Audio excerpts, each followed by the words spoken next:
Hi hello दोस्तों, मैं फिर से हाजिर हूँ ब्रजेश कुमार।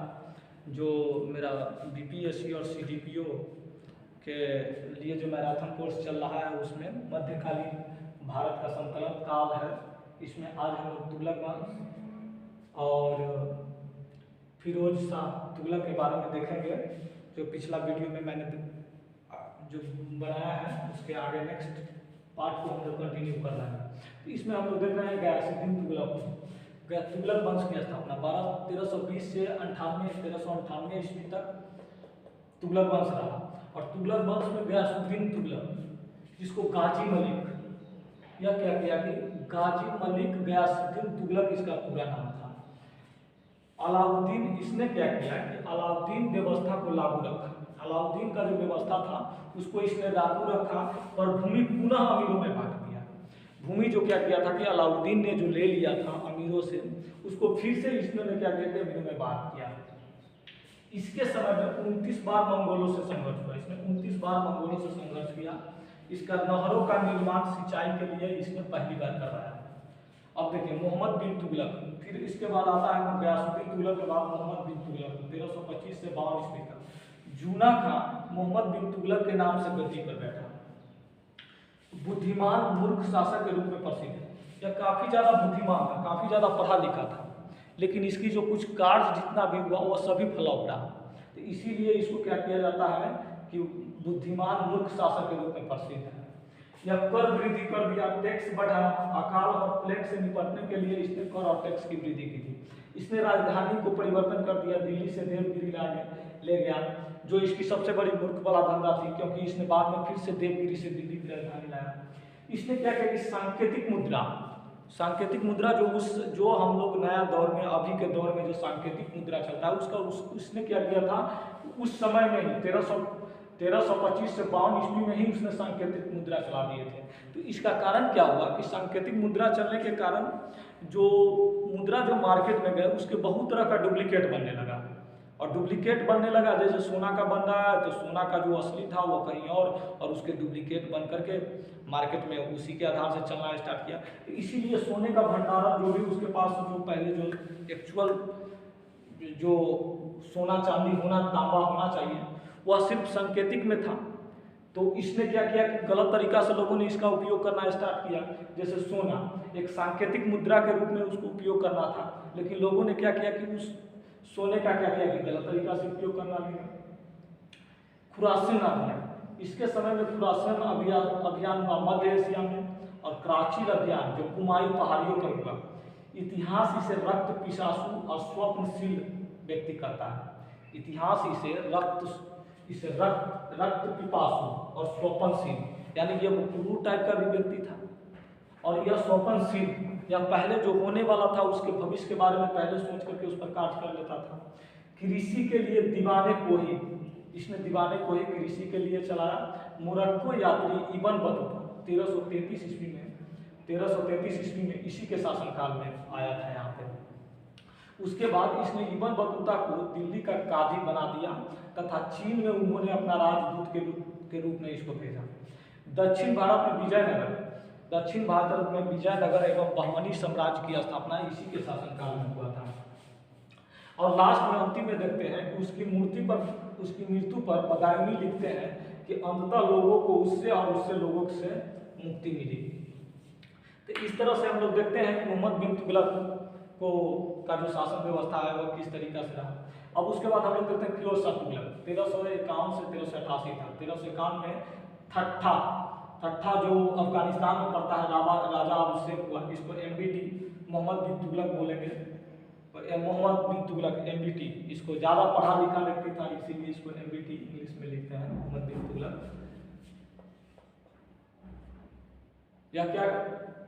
यह MBT का चचेरा, यानी मोहम्मद बिन तुगलक का चचेरा भाई था। उसने इस्लामिक राज उलेमा वर्ग की स्थापना की। तो पूछ देता है बार क्वेश्चन में कि उलेमा वर्ग की स्थापना किसने की, तो फिरोज शाह तुगलक ने। उसने हिंदुओं को जिम्मी तथा ब्राह्मणों पर जजिया कर लगाया। और फिरोज शाह तुगलक को निर्माण एवं कल्याण कार्यों के लिए जाना जाता है। अब इसके बाद हम लोग देखते हैं कि इसका निर्माण एवं कल्याण कार्य क्या था, इसके बारे में हम लोग थोड़ा देखते हैं। इसको क्यों निर्माण कार्य के लिए जाना जाता है, तो इसके बारे में भी हम लोग थोड़ा देख लेते हैं।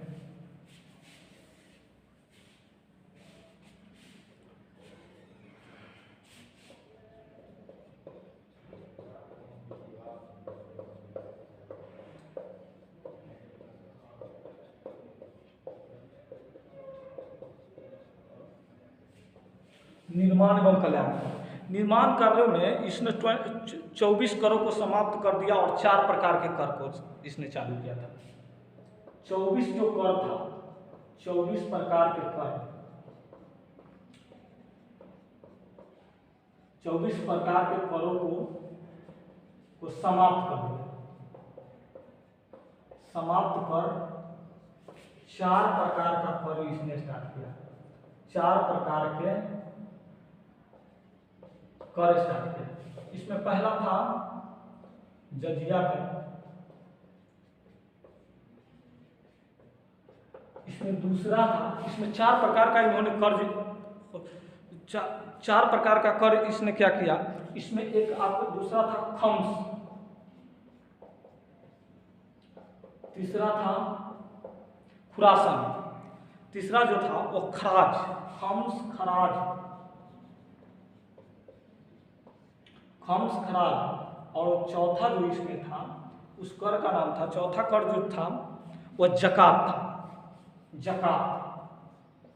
अब देखिए यह कर किस किस से लिया जाता था, तो जजिया जो कर था वो जजिया कर हिंदुओं से वसूला जाने वाला कर था। ये हिंदुओं से लिया जाने वाला कर था जजिया, हिंदुओं से लिया जाने वाला कर था। और खराज जो था, खराज जो था जकात, सॉरी जकात, जकात, जकात मुसलमानों से लिया जाने वाला कर था, मुसलमानों से लिया जाने वाला कर था, यह मुसलमानों से लिया जाता था। तो जजिया कर हिंदुओं से और जकात मुसलमानों से, तो दोनों के अंत में जो है तो हम लोग याद करेंगे जकात और जजिया, तो इसलिए इसको याद रखना बहुत ज़्यादा जरूरत है। और खमस जो था, खमस जो भी युद्ध करता था, जो युद्ध होता था उसमें जो धन प्राप्ति, युद्ध में जो हारता था लोग, उससे जो ये लोग धन लूटपाट के लाते थे, उसी को हम लोग खमस बोलते हैं, खमस। और खराज जो था वह लगान के रूप में, जो भूमि का जो कर होता था उसको खराज बोलते थे, लगान, इसको हम लोग खराज बोलते थे। और खमस जो युद्ध में जो हम लोग लूटपाट के जो लाता था उसको हम लोग खराज बोलते थे। अब देखिए उसके बाद देखते हैं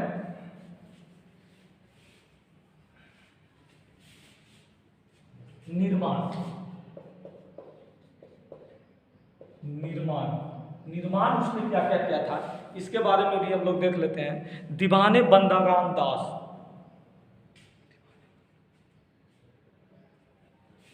इसमें निर्माण जो किया था दीवाने खैरात,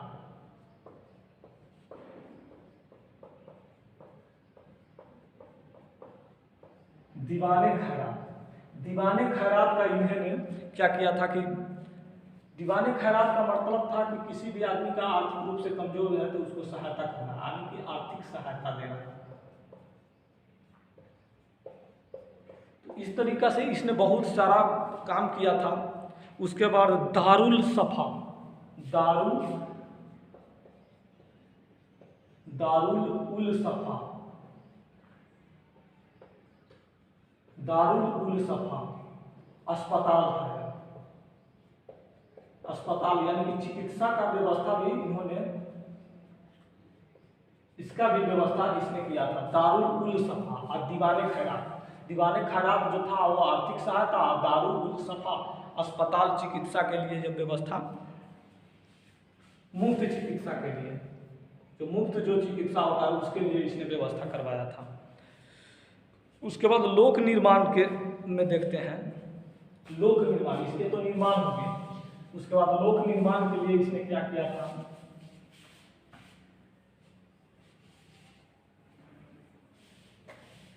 एक कार्य जो हम लोग देख रहे हैं FGT, फिरोज शाह तुगलक का कार्य है। तो लोक निर्माण के लिए इसने क्या किया था इसके बारे में भी हम लोग देखते हैं। लोक निर्माण में इसने क्या किया था कि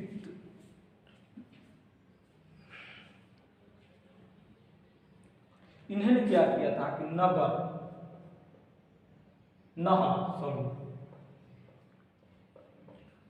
300 नहरों का मान की स्थापना किया था। फतेहाबाद, जौनपुर, फिरोजपुर प्रमुख हैं। 300 नगर, नहर नहीं नगर। इसने क्या किया था कि 300 नगरों की स्थापना इसने किया था, जिसमें फिरोजाबाद, हिसार, फतेहाबाद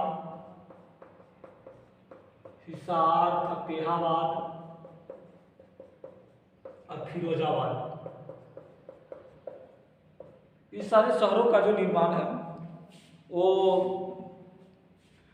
क्या किया था कि एफजीटी के संबंध में, यानी कि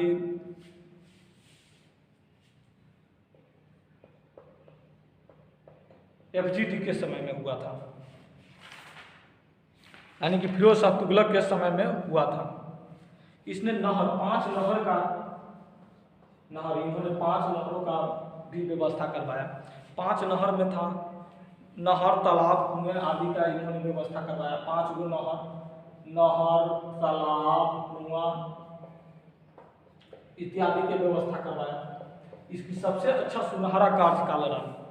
1200 बागों फलों के बाग लगवाए। 1200 फलों के बाग लगवाए।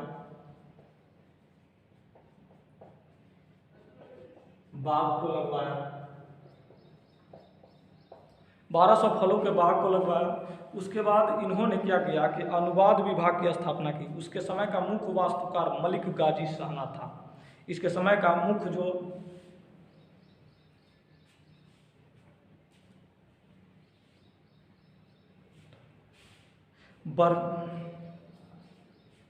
अब इसका जो बुक जो है बर्नी लिखता है, बर्नी इसके ऊपर बुक एक लिखता है।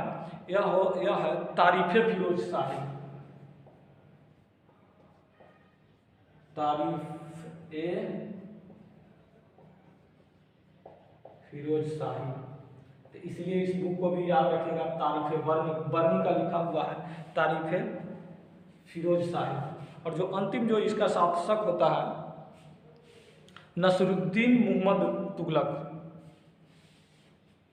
अंतिम शासक इसका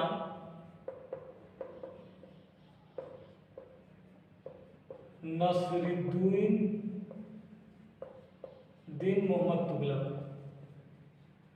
मोहम्मद तुगलक। अब इस तरह से क्या होता है कि हम लोग क्या कहते हैं कि तुगलक वंश की भी समाप्ति हो जाती है, और तुगलक वंश की समाप्ति के बाद सैयद वंश आता है। इसको भी देख लेते हैं, छोटा सा चैप्टर है सैयद वंश और लोधी वंश। तो हम लोग देख लेते हैं कि सैयद वंश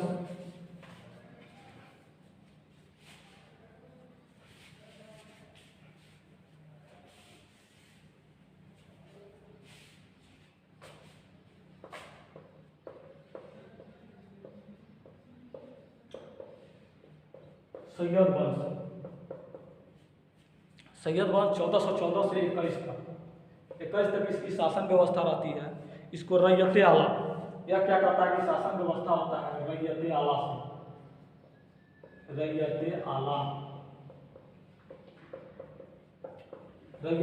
से। और यह क्या करता है कि इसमें 2 पार्ट होता है, एक मुबारक शाह और एक फरीद खान। इसका संस्थापक जो होता है सैयद वंश का संस्थापक वो खिजरा खान।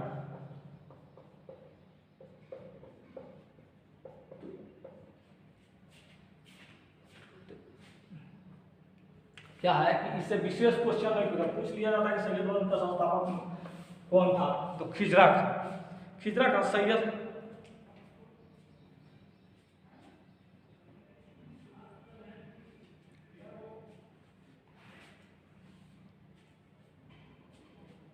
और सैयद जो थे वो सैयद अपने को पैगंबर का वंशज मानते थे। सैयद जो थे वो अपने को पैगंबर का वंशज मानते थे। पैगंबर का वंशज मानते थे। ये एक चीज याद रखिएगा बस इतना ही, इसमें कोई विशेष चीज़ नहीं याद करने का है।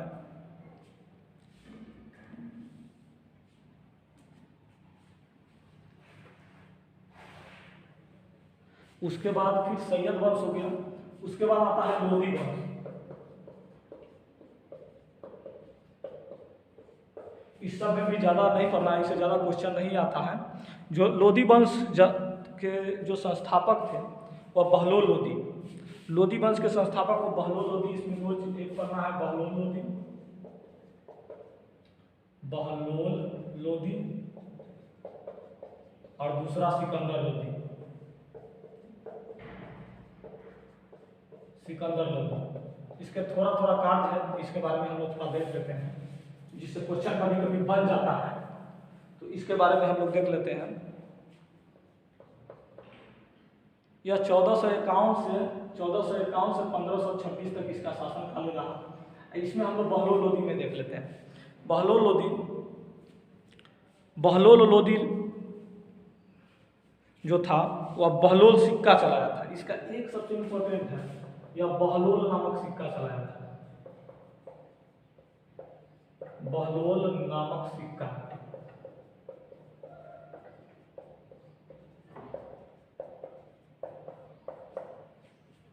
बहलोल नामक सिक्का चलाया था। और सिकंदर लोधी का नाम जलाल खां था।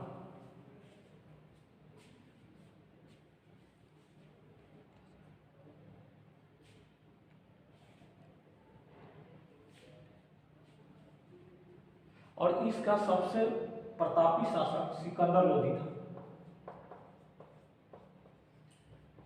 शासक, सॉरी दोस्तों, थोड़ा इधर उधर देखने लगते हैं, ये थोड़ा कोई गेट खटखटा रहा है, इसीलिए थोड़ा। तो इसका सबसे प्रतापी शासक जो था वह सिकंदर लोधी था। तो इसके बारे में हम लोग याद रखेंगे। और 1504 में उसने आगरा शहर की स्थापना करवाई और राजधानी में 1504 में सिकंदर लोधी ने 1504 में आगरा नगर की स्थापना की थी। इसको भी याद रखिएगा, आगरा नगर का स्थापना किया 1504 ईस्वी में। आगरा नगर का स्थापना सिकंदर लोधी ने किया था और राजधानी भी उसने आगरा को बनाया था। और कृषि भूमि के नाप तौल के लिए, कृषि भूमि के नाप तौल के लिए नाप तौल के लिए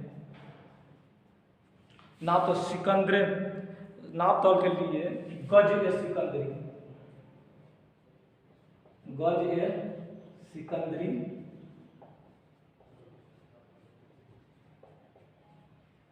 का व्यवस्था किया।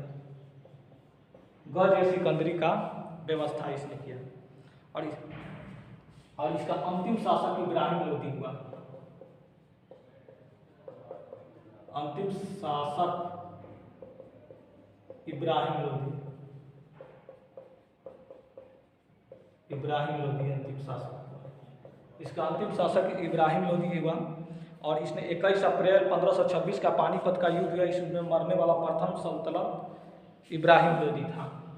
प्रथम जो लोधी वंश का जो संस्थापक था वो प्रथम मरने वाला इब्राहिम लोधी था पानीपत की लड़ाई में, जो बाबर के साथ 1526 में पानीपत की जो लड़ाई हुई थी उसमें इसकी मृत्यु हो गई। तो इतना ही पार्ट हो करके आज लोधी वंश समाप्त हो गया। फिर हम लोग आगे का जो चैप्टर देखेंगे वो सल्तनत काल का जो प्रशासनिक व्यवस्था क्या था, अगला नेक्स्ट जो आएगा उसमें क्या करेंगे कि हम लोग इसकी सल्तनत काल का जो सैनिक संगठन, उसने कर व्यवस्था क्या रखा, जो भी है उसके न्याय दंड क्या थी, सल्तनत काल का कला एवं साहित्य के बारे में फिर हम लोग उस समय देखेंगे। अगला में साहित्य के बारे में भी देख लेंगे।